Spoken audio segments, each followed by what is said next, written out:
Hello শ্রোতা বন্ধুরা, আশা করি সকলে খুব ভালো আছো। অনেক দিন পর তোমাদের মাঝে মানিক বন্দ্যোপাধ্যায়ের আরেকটি নতুন গল্প নিয়ে চলে এসেছি। গল্পের নাম প্রাগৈতিহাসিক। নামটা শুনে কিন্তু আবার চলে যেও না, গল্পটা অবশ্যই তোমাদের ভালো লাগবে, এটা আমি জানি। কিছু দূর শুনে দেখো, ভালো না লাগলে তখন স্কিপ করে যেও। তো চলো দেরি না করে শোনা যাক আমাদের আজকের গল্প। সমস্ত বর্ষাকালটা ভিখু ভয়ানক কষ্ট পাইয়াছে। আষাঢ় মাসের প্রথমে বসন্তপুরের বৈকুণ্ঠ সাহার গদিতে ডাকাতি করিতে গিয়া তাহাদের দলকে দল ধরা পড়িয়া যায়। 11 জনের মধ্যে কেবল ভিখুই কাঁধে একটা বর্ষার খোঁচা খাইয়া পালাইতে পারিয়াছিল। রাতারাতি 10 মাইল দূরের মাথা ভাঙা পুলটার নিচে পৌঁছিয়া অর্ধেকটা শরীর কাদায় ডুবাইয়া সরবনের মধ্যে দিনের বেলাটা লুকাইয়াছিল। রাত্রে আরও 9 ক্রোশ পথ হাঁটিয়া একেবারে পেল্লাদ বাগদির বাড়ি চিতলপুরে। কাকটা দেখাইয়া বলিয়াছিল, ঘাও খান সহজ লয় স্যাঙাত, ওটি পাকব, গা ফুলব, জানাজানি হইয়া গেলে আমি কনে যামু। খুনটো যদি না করতিস, তরেই খুন করতে মন লইতেছে পেল্লাদ। এই জন্মের লাশ স্যাঙাত। বন কাছেই ছিল, মাইল 5 উত্তরে। ভিখু অগত্যা বনেই আশ্রয় লইল। পেল্লাদ নিজে বাঁশ কাটিয়া বনের একটা দুর্গম অংশে সিঞ্জুরি গাছের নিবিড় ঝোপের মধ্যে তাহাকে একটা মাচা বাঁধিয়া দিল। তাল পাতা দিয়া একটা আচ্ছাদনও করিয়া দিল। বলিল, বাদলায় বাঘটাক সব পাহাড়ের উপরে গেছে গা, সাপে যদি না কাটে তো আরাম কইরাই থাকবি ভিখু। খামো কি? চিরাগুড় দিলাম যে, 2 দিন বাদে বাদে ভাত লইয়া আসুম। রোজ আইলে মানুষে সন্দেহ করব। কাঁধের ঘাটা লতা পাতা দিয়া বাঁধিয়া আবার আসিবার আশ্বাস দিয়া পেল্লাদ চলিয়া গেল। রাত্রে ভিখুর জ্বর আসিল। পরদিন টের পাওয়া গেল পেল্লাদের কথাই ঠিক। কাঁধের ঘা ভিখুর দুনাইয়া উঠিয়াছে, ডান হাতটি ফুলিয়া ঢোল হইয়া গিয়াছে এবং হাতটি তাহার নাড়িবার সামর্থ্য নাই। বর্ষাকালে যে বনে বাঘ বাস করিতে চায় না, এমনি অবস্থায় সেই বনে জলে ভিজিয়ে মশা ও পোকার উৎপাত সহিয়া দেহের কোনো না কোনো অংশ হইতে ঘণ্টায় একটি করিয়া যোগ টানিয়া ছাড়াইয়া জ্বরে ও ঘায়ের ব্যথায় ধুকিতে ধুকিতে ভিখু 2 দিন 2 রাত্রি সংকীর্ণ মাচাটুকুর উপর কাটাইয়া দিল। বৃষ্টির সময় ছাট লাগিয়া সে ভিজিয়া গেল। রোদের সময় ভ্যাপসা গাঢ় গুমোটে সে হাঁপাইয়া হাঁপাইয়া শ্বাস টানিল। পোকার অত্যাচারে দিবা রাত্রি তাহার এক মুহূর্তের স্বস্তি রইল না। পেল্লাদ কয়েকটা বিড়ি দিয়া গিয়াছিল, সেগুলি ফুরাইয়া গিয়াছে। 3-4 দিনের মতো চিরা আছে বটে, কিন্তু গুড় একটুও নাই। গুড় ফুরাইয়াছে, কিন্তু গুড়ের লোভে যে লাল পিঁপড়াগুলি ঝাঁক বাঁধিয়া আসিয়াছিল, তাহারা এখনো মাচার উপরে ভিড় করিয়া আছে। ওদের হতাশার জ্বালা ভিখুই অবিরত ভোগ করিতেছে সর্বাঙ্গে। মনে মনে পেল্লাদের মৃত্যু কামনা করিতে করিতে ভিখু তবু বাঁচিবার জন্যে প্রাণপণে জুঝিতে লাগিল। যেদিন পেল্লাদের আসিবার কথা সেদিন সকালে কলসির জলটাও তাহার ফুরাইয়া গেল। বিকাল পর্যন্ত পেল্লাদের জন্য অপেক্ষা করিয়া তৃষ্ণার পীড়ন আর সহিতে না পারিয়া কলসিটা লইয়া সে যে কত কষ্টে খানিক দূরের নালা হইতে আধ কলসি জল ভরিয়া আনিয়া আবার মাচায় উঠিল, তাহার বর্ণনা হয় না। অসহ্য ক্ষুধা পাইলে চিরা চাবাইয়া সে পেট ভরাইল। এক হাতে ক্রমাগত পোকা ও পিঁপড়াগুলি টিপিয়া মারিল। বিষাক্ত রস শুষিয়া লইবে বলিয়া যোগ ধরিয়া নিজেই তার ঘায়ের চারিদিকে লাগাইয়া দিল। সবুজ রঙের একটা সাপকে একবার মাথার কাছে সিঞ্জুরি গাছের পাতার ফাঁকে উকি দিতে দেখিয়া পুরা 2 ঘণ্টা লাঠি হাতে সেদিকে চাহিয়া বসিয়া রহিল এবং তাহার পর 2-1 ঘণ্টা অন্তরে চারিদিকে ঝোপে ঝপাঝপ লাঠির বাড়ি দিয়া যথাসাধ্য শব্দ করিয়া সাপ তাড়াইতে লাগিল। মরিবে না, সে কিছুতেই মরিবে না। বনের পশু যে অবস্থায় বাঁচে না, সেই অবস্থায় মানুষ সে বাঁচিবেই। পেল্লাদ গ্রামান্তরে কুটুমবাড়ি গিয়াছিল। পরদিনও সে আসিল না। কুটুমবাড়ির বিবাহোৎসবে তারই টানাইয়া বেহুশ হইয়া পড়িয়া রইল। বনের মধ্যে ভিখু কিভাবে দিন রাত্রি কাটাইতেছে 3 দিনের মধ্যে, সে কথা একবারও তাহার মনে পড়িল না। ইতোমধ্যে ভিকুর ঘা পচিয়া উঠিয়া লালচে রস গড়াইতে আরম্ভ করিয়াছে। শরীরও তাহার অল্প অল্প ফুলিয়াছে। জ্বরটা একটু কমিয়াছে, কিন্তু সর্বাঙ্গের অসহ্য বেদনা দম ছুটানো তারই নেশার মতোই ভিখুকে আচ্ছন্ন অভিভূত করিয়া ফেলিয়াছে। সে আর এখন ক্ষুধা তৃষ্ণা অনুভব করিতে পারে না। যোগেরা তাহার রক্ত শুষিয়া শুষিয়া কচি পটলের মতো ফুলিয়া উঠিয়া আপনা হইতেই নিচে খসিয়া পড়িয়া যায়। সে টেরও পায় না। পায়ের ধাক্কায় জলের কলসিটা একসময় নিচে পড়িয়া ভাঙিয়া যায়। বৃষ্টির জলে ভিজিয়া পুটুলির মধ্যে চিরাগুলি পচিতে আরম্ভ করে। রাত্রে তাহার ঘায়ের গন্ধে আকৃষ্ট হইয়া মাচার চারপাশে শিয়াল ঘুরিয়া বেড়ায়। কুটুমবাড়ি হইতে ফিরিয়া বিকালের দিকে ভিখুর খবর লইতে গিয়া ব্যাপার দেখিয়া পেল্লাদ গম্ভীরভাবে মাথা নাড়িল। ভিখুর জন্য 1 বাটি ভাত ও কয়েকটি পুঁটি মাছ ভাজা আর একটু পুঁই চচ্চড়ি সে সঙ্গে লইয়া গিয়াছিল। সন্ধ্যা পর্যন্ত ভিখুর কাছে বসিয়া থাকিয়া ওগুলি সে নিজেই খাইয়া ফেলিল। তারপর বাড়ি গিয়া বাঁশের একটা ছোট মই এবং তার বোনাই ভরতকে সঙ্গে করিয়া ফিরিয়া আসিল। মইয়ে শোয়াইয়া তাহারা দুজনে ভিখুকে বাড়িতে লইয়া গেল। ঘরের মাচার উপর খড় বিছাইয়া শয্যা রচনা করিয়া তাহাকে শোয়াইয়া রাখিল।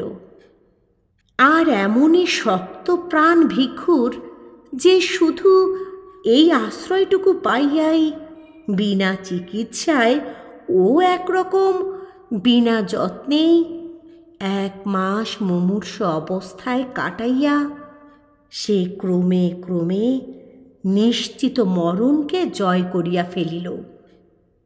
কিন্তু ডান হাতটি তাহার আর ভালো হইল না। গাছের মরা ডালের মতো শুকাইয়া গিয়া অবশ অকর্মণ্য হইয়া পড়িল। প্রথমে অতি কষ্টে হাতটা সে একটু নাড়িতে পারিত, কিন্তু শেষ পর্যন্ত সে ক্ষমতাটুকুও তাহার নষ্ট হইয়া গেল।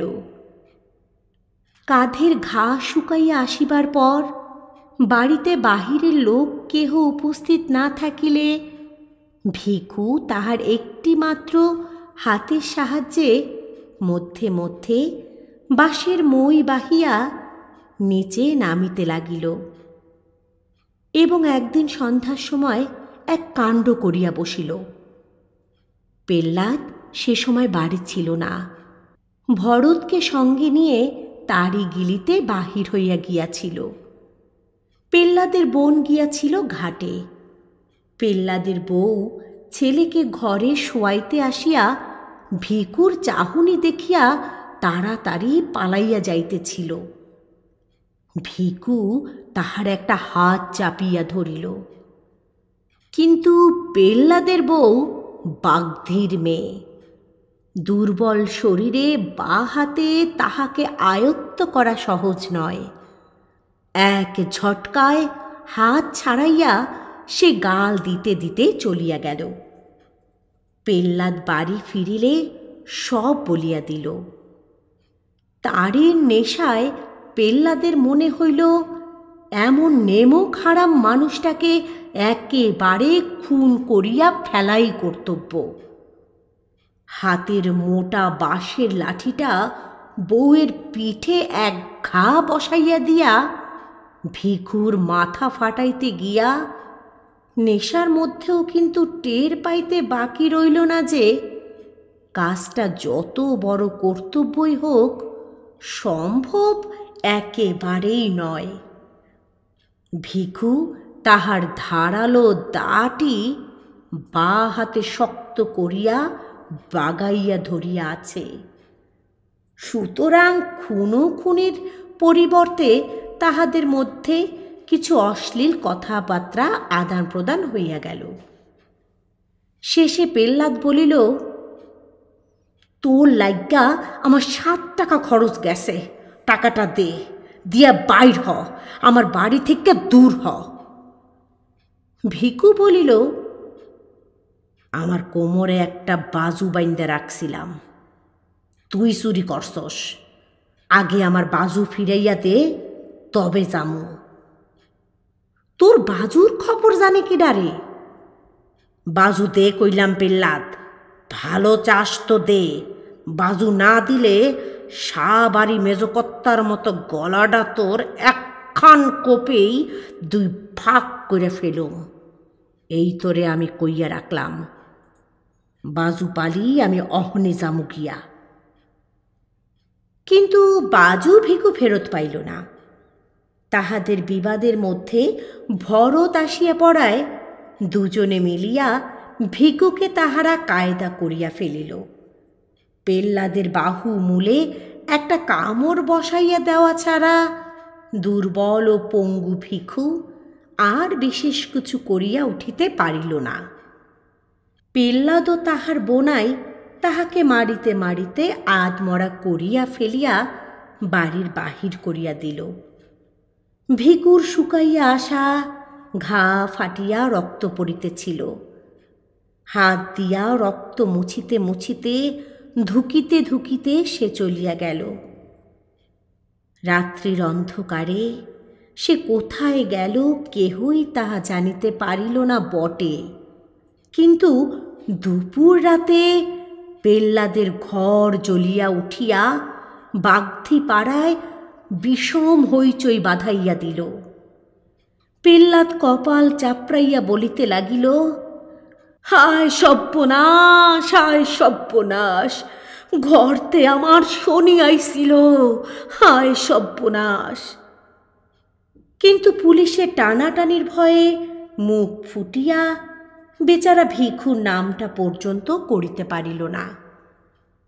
সেই রাত্রি হইতে ভিখুর আদিম অসভ্য জীবনের দ্বিতীয় পর্যায় আরম্ভ হইল।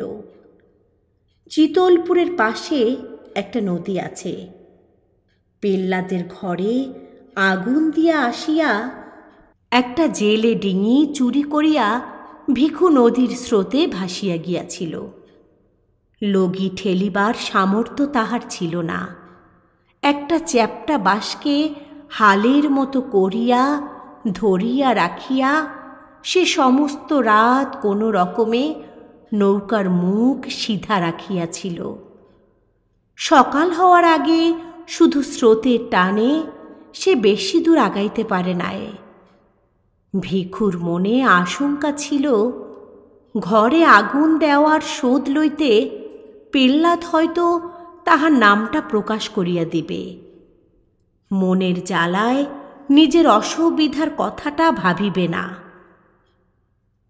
পুলিশ বহুদিন যাবৎ তাহাকে ধরিবার চেষ্টা করিতেছে।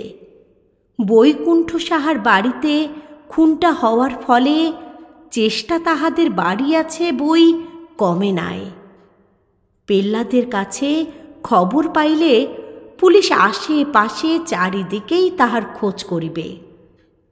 20-30 মাইলের মধ্যে লোকালয়ে মুখ দেখানো তাহার পক্ষে বিপদের কথা। কিন্তু ভিখু তখন মরিয়া হইয়া উঠিয়াছে। কাল বিকাল হইতে সে কিছু খায় নাই। দুজন জুয়ান মানুষের হাতে বেদম মার খাইয়া এখনো দুর্বল শরীরটা তাহার ব্যথায় আড়ষ্ট হইয়া আছে। ভোর ভোর মহকুমা শহরের ঘাটের সামনে পৌঁছাইয়া সে ঘাটে নৌকা লাগাইল। নদীর জলে ডুবিয়া ডুবিয়া স্নান করিয়া গায়ের রক্তের চিহ্ন ধুইয়া ফেলিয়া শহরের ভিতর প্রবেশ করিল। ক্ষুধায় সে চোখে অন্ধকার দেখিতেছিল। একটি পয়সাও তাহার সঙ্গে নাই যে মুড়ি কিনিয়া খায়। বাজারের রাস্তায় প্রথম যে ভদ্রলোকটির সঙ্গে দেখা হইল, তাহারই সামনে হাত পাতিয়া সে বলিল, 2 পয়সা দিবান কর্তা। তাহার মাথার জট বাঁধা চাপচাপ রুক্ষ ধূসর চুল, কোমরে জড়ানো মাটির মতো ময়লা ছেঁড়া ন্যাকড়া, আর দড়ির মতো শীর্ণ দোদুল্যমান হাতটি দেখিয়া ভদ্রলোকটির বুঝি দয়াই হইল। তিনি তাহাকে একটি পয়সা দান করিলেন। ভিখু বলিল, একটা দিলেন বাবু, আর একটা দেন। ভদ্রলোক চটিয়া বলিলেন, একটা দিলাম তাতে হলো না, ভাগ। এক মুহূর্তের জন্য মনে হইল ভিখু বুঝি তাহাকে একটা বিশ্রী গালি দিয়া বসে।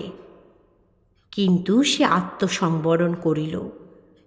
গাল দেওয়ার বদলে আরক্ত চোখে তাহার দিকে একবার কটমট করিয়া তাকাইয়া সামনের মুড়ি মুরগির দোকানে গিয়া পয়সাটা দিয়া মুড়ি কিনিয়া গোগ্রাসে গিলিতে আরম্ভ করিল। সেই হইল তাহার ভিক্ষা করিবার হাতেখড়ি।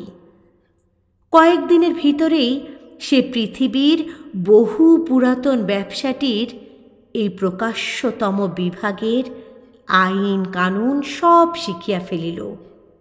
আবেদনের ভঙ্গি ও ভাষা তাহার জন্ম ভিখারির মতো আয়ত্ত হইয়া গেল। শরীর এখন আর সে একেবারেই সাফ করে না। মাথার চুল তাহার ক্রমেই জট বাঁধিয়া দলাদল হইয়া যায় এবং তাহাতে অনেকগুলি উকুন পরিবার দিনের পর দিন বংশবৃদ্ধি করিয়া চলে। ভিখু মাঝে মাঝে খ্যাপার মতো 2 হাতে মাথা চুলকায়, কিন্তু বাড়তি চুল কাটিয়া ফেলিতে ভরসা পায় না। ভিক্ষা করিয়া সে একটি ছেঁড়া কোট পাইয়াছে। কাঁধের ক্ষত চিহ্নটা ঢাকিয়া রাখিবার জন্য দারুণ গুমোটের সময়ও কোটটা সে গায়ে চাপাইয়া রাখে। শুকনো হাতখানা তাহার ব্যবসার সবচেয়ে জোরালো বিজ্ঞাপন। এই অঙ্গটি ঢাকিয়া রাখিলে তাহার চলে না। কোটের ডান দিকের হাতটি সে তাই বগলের কাছ হইতে ছিঁড়িয়া বাদ দিয়াছে। একটি টিনের মগ ও একটা লাঠিও সে সংগ্রহ করিয়া লইয়াছে। সকাল হইতে সন্ধ্যা পর্যন্ত বাজারের কাছে রাস্তার ধারে একটা তেঁতুল গাছের নিচে বসিয়া সে ভিক্ষা করে। সকালে 1 পয়সার মুড়ি খাইয়া নেয়, দুপুরে বাজারের খানিক তফাতে একটা পৌর বাগানের মধ্যে ঢুকিয়া বট গাছের নিচে ইটের উনুনে মেটে হাঁড়িতে ভাত রান্না করে। মাটির মশলায় কোনোদিন রাঁধে ছোট মাছ, কোনোদিন তরকারি। পেট ভরিয়া খাইয়া বট গাছটাতেই হেলান দিয়া বসিয়া আরামে বিড়ি টানে। তারপর আবার তেঁতুল গাছটার নিচে গিয়া বসে। সারাটা দিন শ্বাস টানা কাতরানির সঙ্গে সে বলিয়া যায়, হে বাবা, একটা পয়সা আমায় দিলে ভগবান দিবে। হয় বাবা, একটা পয়সা। অনেক প্রাচীন বুলির মতো ভিক্ষাং নৈব নৈব চ শ্লোকটা আসলে অসত্য।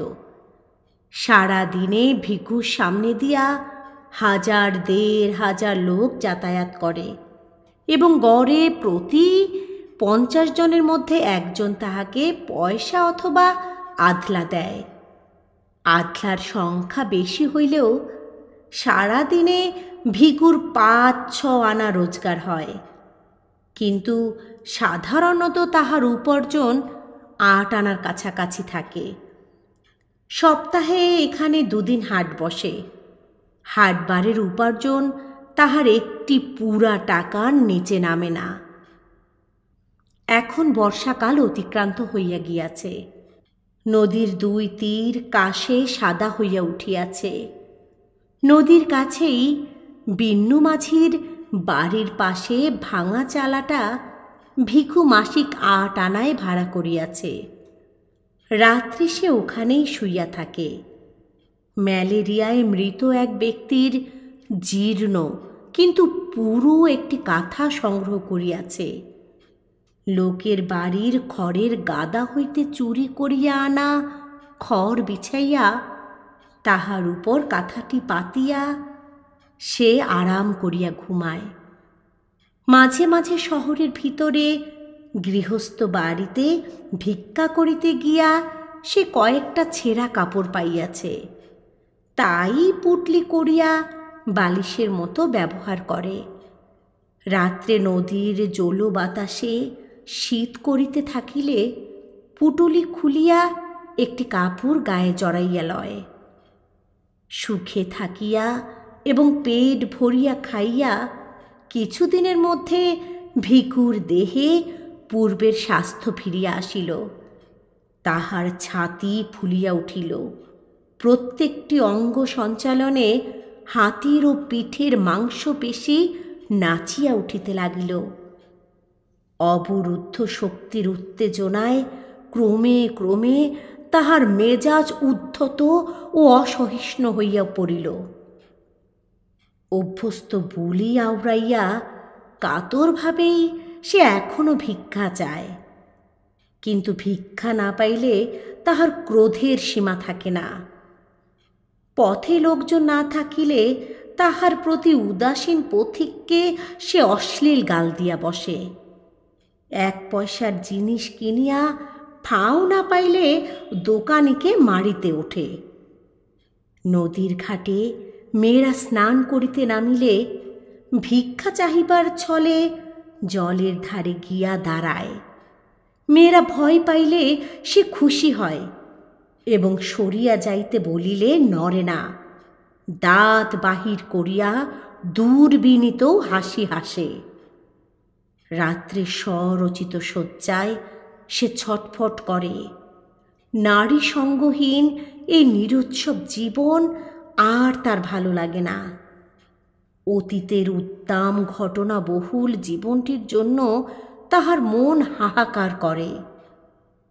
তারির দোকানে ভারে ভারে তারি গিলিয়া সে হল্লা করিত, টলিতে টলিতে বাঁশির ঘরে গিয়া উন্মুক্ত রাত্রি যাপন করিত।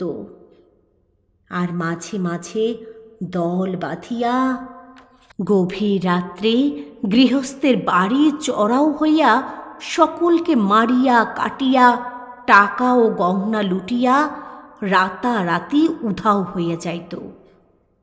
স্ত্রীর চোখের সামনে স্বামীকে বাঁধিয়া মারিলে তাহার মুখে যে অবর্ণনীয় ভাব দেখা দিত, পুত্রের অঙ্গ হইতে ফিনকি দিয়া রক্ত ছুটিলে মা যেমন করিয়া আর্তনাদ করিয়া উঠিত, মশালের আলোয় সে দৃশ্য দেখা আর আর্তনাদ শোনার চেয়ে উন্মাদনাকর নেশা জগতে আর কি আছে। পুলিশের ভয়ে গ্রাম হইতে গ্রামান্তরে পলাইয়া বেড়াইয়া আর বনে জঙ্গলে লুকাইয়া থাকিয়াও যেন তখন সুখী ছিল। তাহার দলের অনেকেই বারবার ধরা পড়িয়া জেল খাটিয়াছে, কিন্তু জীবনে একবারের বেশি পুলিশ তাহার নাগাল পায় নাই। রাখু বাগদির সঙ্গে পাহানার শ্রীপতি বিশ্বাসের বোনটাকে যেবার সে চুরি করিয়াছিল, সেইবার 7 বছরের জন্য তাহার কয়েদ হইয়াছিল, কিন্তু 2 বছরের বেশি কেহ তাহাকে জেলে আটকাইয়া রাখিতে পারে নাই। এক বর্ষার সন্ধ্যায় জেলের প্রাচীর ডিঙাইয়া সে পালাইয়াছিল। তারপর একা সে গৃহস্থ বাড়িতে ঘরের বেড়া কাটিয়া চুরি করিয়াছে। দিন দুপুরে পুকুর ঘাটে একাকিনী গৃহস্থ বধূর মুখ চাপিয়া গলার হার হাতের বালা খুলিয়া লইয়াছে। রাখুর বউকে সঙ্গে নিয়া নোয়াখালী হইয়া সমুদ্র ডিঙাইয়া পাড়ি দিয়াছে একেবারে হাতিয়ায়। 6 মাস পরে রাখুর বউকে হাতিয়ায় ফেলিয়া আসিয়া পরপর 3 বার 3টা দল করিয়া দূরে দূরে কত গ্রামে যে ডাকাতি করিয়া বেড়াইয়াছে, তাহার সবগুলির নামও এখন তাহার স্মরণ নাই। তারপর এই সেই দিন বৈকুণ্ঠ সাহার মেজ ভাইটার গলাটা সে দায়ের এক কোপে দুফাক করিয়া দিয়া আসিয়াছে। কি জীবন তাহার ছিল, এখন কি হইয়াছে। মানুষ খুন করিতে যাহার ভালো লাগিত, সে আজ ভিক্ষা না দিয়া চলিয়া গেলে পথচারীকে একটি টিটকারি দেওয়ার মধ্যে মনের জ্বালা নিঃশেষ করে। দেহের শক্তি তাহার এখনো তেমনি অক্ষুণ্ণ আছে, সে শক্তি প্রয়োগ করিবার উপায়টাই তাহার নাই। কত দোকানে গভীর রাত্রে সামনে টাকার থোক সাজাইয়া একা বসিয়া দোকানি হিসাব মেলায়। বিদেশগত কত পুরুষের গৃহে মেয়েরা থাকে একা। এদিকে ধারালো একটা অস্ত্র হাতে ওদের সামনে হুমকি দিয়া পড়িয়া একদিনে বড়লোক হওয়ার পরিবর্তে বিন্নু মাছির চালাটার নিচে সে চুপচাপ শুইয়া থাকে। ডান হাতটাতে অন্ধকারে হাত বুলাইয়া ভিখুর আফসোসের সীমা থাকে না। সংসারের অসংখ্য ভীরু ও দুর্বল নরনারীর মধ্যে এত বড় বুকের পাটা আর এমন একটা জোরালো শরীর নিয়া শুধু একটা হাতের অভাবে সে যে মরিয়া আছে, এমন কপালও মানুষের হয়। তবু এ দুর্ভাগ্য সে সহ্য করিতে পারে। আফসোসেই নিবৃত্তি। একা ভিকু আর থাকিতে পারে না। বাজারে ঢুকিবার মুখেই একটি ভিখারিণী ভিক্ষা করিতে বসে। বয়স তাহার বেশি নয়, দেহের বাঁধনীও বেশ আছে, কিন্তু একটা পায়ে হাঁটুর নিচ হইতে পায়ের পাতা পর্যন্ত তাহার থক থকে তৈলাক্ত ঘা। এই ঘায়ের জোরে সে ভিখুর চেয়ে বেশি রোজগার করে, সেজন্য ঘাটিকে সে বিশেষ যত্নে সারিতে দেয় না। ভিখু মধ্যে মধ্যে গিয়া তাহার কাছে বসে, বলে, ঘাটি সারব না ল। ভিখারিনী বলে, খুব ওষুধ দিলে অহনি সারে। ভিখু সাগ্রহে বলে, সারা তবে ওষুধ দিয়ে চটপট সারাইয়া ল। ঘা সারলে তোর আর ভিগ মাগতে হইব না, জানোস, আমি তোরে রাখুম। আমি থাকলি তো। কেন থাকবি না কেন?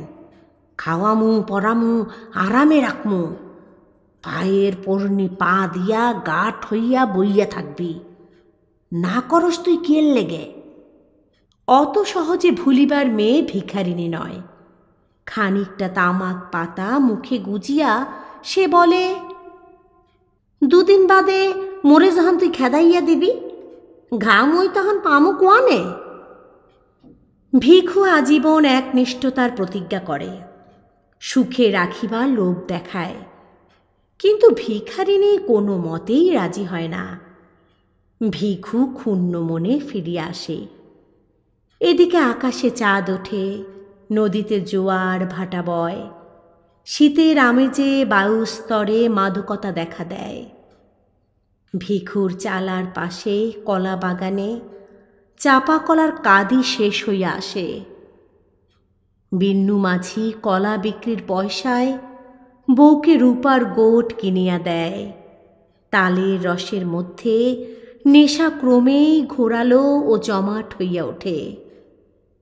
ভিখুর প্রেমের উত্তাপে ঘৃণা উবিয়া যায়, নিজেকে সে আর সামলাইতে পারে না। একদিন সকালে উঠিয়াই সে ভিখারিনীর কাছে যায়, বলে, আইসা ল, ঘা লইয়েই চল। ভিখারিনী বলে, আগে আইবার পারো নাই? যা, অহন মর গিয়া, আখার তলের শালি খা গিয়া। কেন, শালি খাওনের কথাটা কি? তোর লাগিয়া হা কইরা বইসে আসি ভাবছস তুই? আমি উয়ার সাথে রইছি। ওদিকে তাকাইয়া ভিখু দেখিতে পায় তাহারই মতো জোয়ান দাড়িওয়ালা এক খঞ্জ ভিখারি খানিক তফাতে আসন করিয়াছে। তাহার ডান হাতটির মতো একটি পা হাঁটুর নিচে শুকাইয়া গিয়াছে। বিশেষ যত্ন সহকারে ওই অংশটুকু সামনে মেলিয়া সে আল্লাহর নামে দয়া প্রার্থনা করিতেছে। পাশে পড়িয়া আছে কাঠের একটা কৃত্রিম রসপা। ভিখারিনী আবার বলিল, বসস যে, যা পালাইয়া যা, দেখলি খুন করে ফেলাইব কইয়া দিলাম। ভিখু বলে, আরে থো, খুন অমন সব হালাই করিতেছে, উয়ার মতো 10টা মানুষেরে একা ঘায়েল কইরা দিবার পারতাম, তা জানোস? ভিখারিনী বলে, পারতস তো জানা, উয়ার সাথে লাগ না গিয়া, আমার কাছে কি? উয়ারে তুই ছাড় দে, আমার কাছে চ। ইয়ে সোনা, তামুক খাবা? ঘা দেখাইয়া পিছাইছিলি, তোর লগে আর খাতির কিরে হালার পুত? উয়ারে সারুম কেন? উয়ার মতো কামাস তুই? ঘর আছে তোর? ভাগবি তো ভাগ, নইলে গাল দিব কইলাম।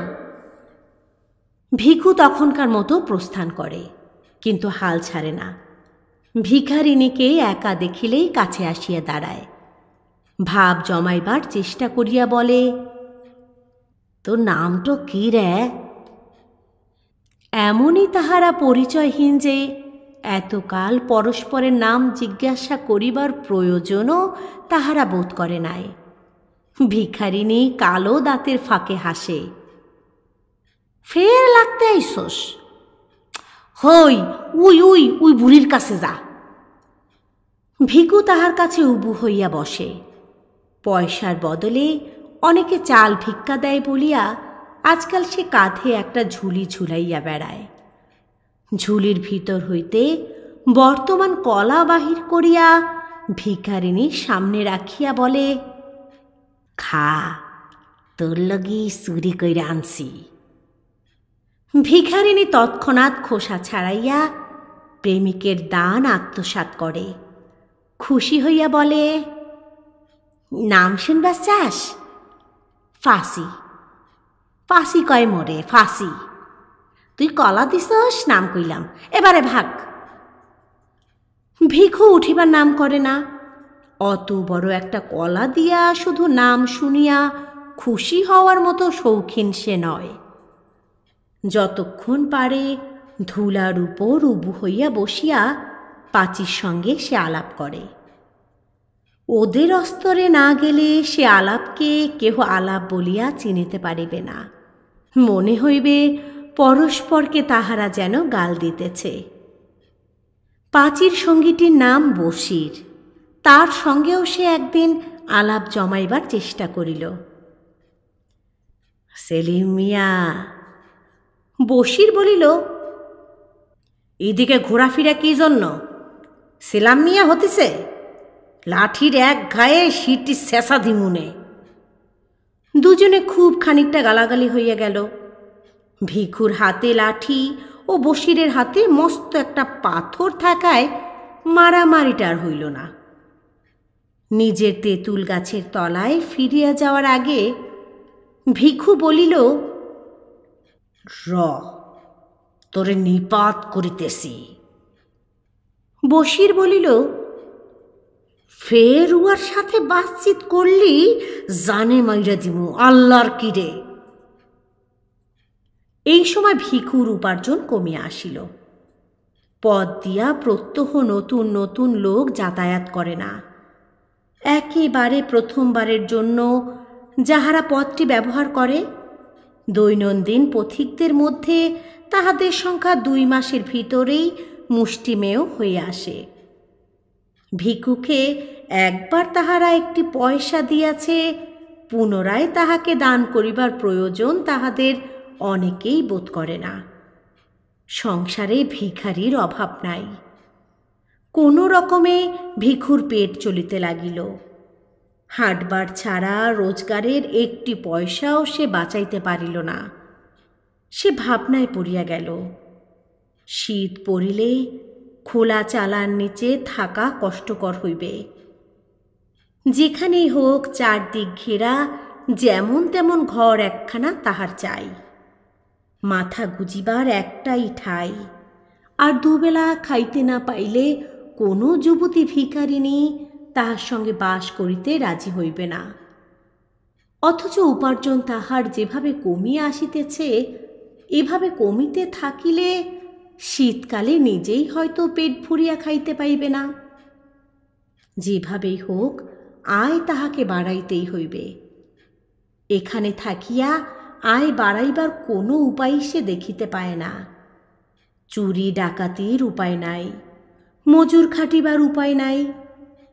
একেবারে খুন করিয়া না ফেলিলে কাহারও কাছে অর্থ ছিনাইয়া লওয়া এক হাতে সম্ভব নয়। পাঁচিকে ফেলিয়া এই শহর ছাড়িয়া কোথাও যাইতে তাহার ইচ্ছে হয় না। আপনার ভাগ্যের বিরুদ্ধে ভিখুর মন বিদ্রোহী হইয়া ওঠে। তাহার চালার পাশে বিন্নু মাঝির সুখী পারিবারিক জীবনটা তাহাকে হিংসায় জর্জরিত করিয়া দেয়।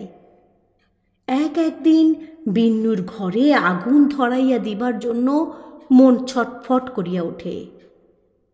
নদীর ধারে খ্যাপার মতো ঘুরিতে ঘুরিতে তাহার মনে হয় পৃথিবীর যত খাদ্য ও যত নারী আছে একা সব দখল করিতে না পারিলে তাহার তৃপ্তি হইবে না। আর কিছুকাল ভিখু এমনি অসন্তোষের মধ্যে কাটাইয়া দিল। তারপর একদিন গভীর রাত্রে ঝুলির মধ্যে তাহার সমস্ত মূল্যবান জিনিস ভরিয়া জমানো টাকা কটি কোমরের কাপড়ে শক্ত করিয়া বাঁধিয়া ভিখু তাহার চালা হইতে বাহির হইয়া পড়িল।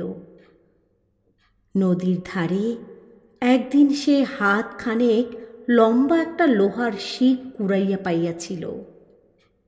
অবসর মতো পাথরে ঘষিয়া শিকটির একটা মুখ সে চোখা করিয়াছে। এই অস্ত্রটি সে ঝুলির মধ্যে ভরিয়া সঙ্গে লইল। অমাবস্যার অন্ধকারে আকাশ ভরা তারা তখন চিকমিক করিতেছে। ঈশ্বরের পৃথিবীতে শান্ত স্তব্ধতা। বহুকাল পরে মধ্যরাত্রির জনহীন জগতে মনের মধ্যে ভয়ানক একটা কল্পনা লইয়া বিচরণ করিতে বাহির হইয়া ভিখুর অকথনীয় উল্লাস বোধ হইল। নিজের মনে অস্ফুট স্বরে সে বলিয়া উঠিল,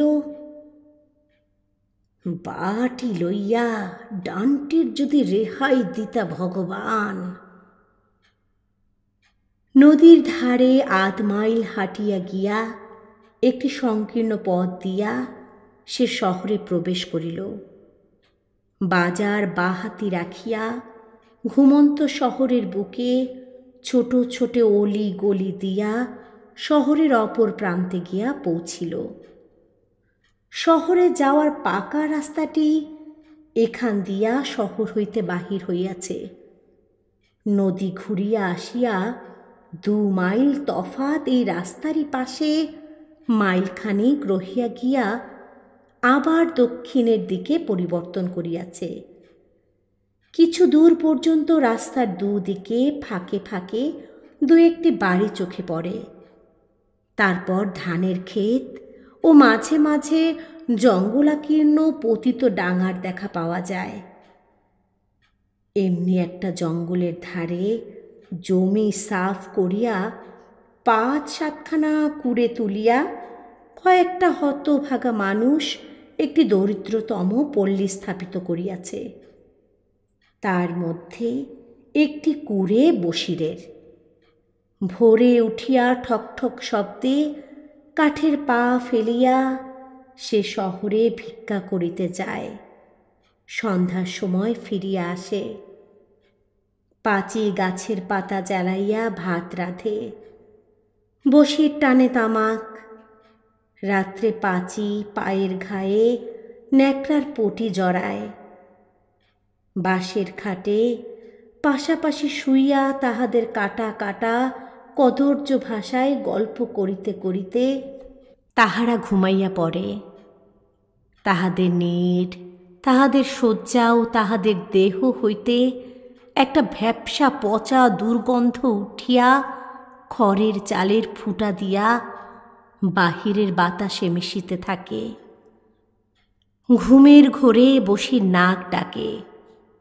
পাঁচি বিড়বিড় করিয়া বকে। ভিখু একদিন ওদের পিছু পিছু আসিয়া ঘর দেখিয়া গিয়াছিল। অন্ধকারে সাবধানে ঘরের পিছনে গিয়া বেড়ার ফাঁকে কান পাতিয়া সে কিছুক্ষণ কচুবনের মধ্যে দাঁড়াইয়া রহিল। তারপর ঘুরিয়া ঘরের সামনে আসিল। ভিখারির কুড়ে। দরজার ঝাপটি পাঁচি ভিতর হইতে বন্ধ করে নাই, শুধু ঠেকাইয়া রাখিয়াছিল। ঝাপটা সন্তর্পণে এক পাশে সরাইয়া ঝুলির ভিতর হইতে শিকটি বাহির করিয়া শক্ত করিয়া ধরিল। ঘরের মধ্যে প্রবেশ করিল। বাহিরে তারার আলো ছিল। ঘরের ভিতরে সেটুকু আলোরও অভাব। দেশলাই জ্বালিবার অতিরিক্ত হাত নাই। ঘরের মধ্যে দাঁড়াইয়া ভিখু ভাবিয়া দেখিল বসিরের হৃৎপিণ্ডের অবস্থানটি নির্ণয় করা সম্ভব নয়। বাঁ হাতের আঘাত, কিন্তু জায়গা মতো না পড়িলে বসির গোলমাল করিবার সুযোগ পাইবে, তাহাতে মুশকিল অনেক। কয়েক মুহূর্ত চিন্তা করিয়া বসিরের শিয়রের কাছে সরিয়া গিয়া একটি মাত্র আঘাতে ঘুমন্ত লোকটার তালুর মধ্যে শিকের চোখা দিকটা সে প্রায় 3 আঙুল ভিতরে ঢুকাইয়া দিল। অন্ধকারে আঘাত কত দূর মারাত্মক হইয়াছে বুঝিবার উপায় ছিল না। শিকটা মাথার মধ্যে ঢুকিয়াছে টের পাইয়াও ভিখু তাই নিশ্চিত হইতে পারিল না। এক হাতে সবলে বশিরের গলা চাপিয়া ধরিল। পাঁচিকে বলিল, চুপ থাক, চুপ থাক, চিল্লাবি তো তোরেও মাইরা ফলামো। পাঁচি চেঁচাইল না, ভয়ে গোঙাইতে লাগিল। ভিখু তখন আবার বলিল, একটুকু আওয়াজ লয়, ভালো চাস তো একদম চুপ মাইরা থাক। বশির নিস্পন্দ হইয়া গেলে ভিখু তাহার গলা হইতে হাত সরাইয়া লইল। দম লইয়া বলিল, আলোটা জ্বালাইয়া দে পাছি। পাঁচি আলো জ্বালিলে ভিখু পরম তৃপ্তির সঙ্গে নিজের কীর্তি চাহিয়া দেখিল। একটি মাত্র হাতের সাহায্যে অমন জোয়ান মানুষটাকে ঘায়েল করিয়া গর্বের তাহার সীমা ছিল না। পাঁচির দিকে তাকাইয়া সে বলিল, দেখছস কেডা কারে খুন করল, দেখছস? তখন পই পই কইরা কইলাম, মিয়া ভাই ঘোড়া ডিঙাইয়া ঘাস খাইবার লারবা গো, সারান দাও। শুইনে মিয়া ভাইয়ে রইল গোসা, কয় কিনা শির শেষা দিমু। দেনা গো দেন, শির শেষাই দেন মিয়া ভাই। বশিরের মৃতদেহের সামনে ব্যঙ্গ ভরে মাথাটা একবার নত করিয়া ভিখু মাথা দুলাইয়া হা হা করিয়া হাসিতে লাগিল। সহস ক্রুদ্ধ হইয়া বলিল, ঠেরাইন বোবা কেন গো, আরে কথা ক, হার হাবাইতা মাইয়া তোরে দিমু নাকি সাবার কইরা? হ্যাঁ? পাঁচি কাঁপিতে কাঁপিতে বলিল, এইবারে কি করবি? দেখ কি করি, পয়সা করি করে গুণ্যে রাখছে, আগে তাই ক। বশিরের গোপন সঞ্চয়ের স্থানটি পাঁচি অনেক কষ্টে আবিষ্কার করিয়াছিল। ভিক্ষুর কাছে প্রথমে সে অজ্ঞতার ভান করিল, কিন্তু ভিক্ষু আসিয়া চুলের মুঠি চাপিয়া ধরিলে প্রকাশ না করিতে পথ পাইল না। বশিরের সমস্ত জীবনের সঞ্চয় কম না, টাকায় আধুলিতে 100 টাকার উপর। একটা মানুষকে হত্যা করিয়া ভিখু পূর্বে ইহার চেয়ে বেশি উপার্জন করিয়াছে। তবু সে খুশি হইল, বলিল, কি কি নিবি পুটলি বাইধা ফেলা পাসি, তারপর ল, রাইত থাকতে মেলা করি, খানিক বাদে নবমীর চাঁদ উঠব, আলোয় পথটুকু পার হম। পাঁচি পুটলি বাঁধিয়া লইল। তারপর ভিক্ষুর হাত ধরিয়া খোঁড়াইতে খোঁড়াইতে ঘরের বাহির হইয়া রাস্তায় গিয়া উঠিল। পূর্বাকাশের দিকে চাহিয়া ভিক্ষু বলিল, অহনি চাঁদ উঠব পাসি। পাঁচি বলিল, আমরা যামু কনে? সদর ঘাটে না চুরি করুম, বিয়ানের শ্রীপতিপুরের সামনে জংলার মধ্যে ঢুইকা থাকুম, রাইতে একদম সদর, পা চালাইয়া চল পাসি, 1 কোষ পথ হাঁটন লাগব।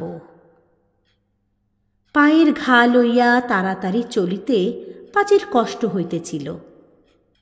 ভিখু সহসা একসময় দাঁড়াইয়া পড়িল, বলিল, পাইনি তুই ব্যথা পাস পাসি?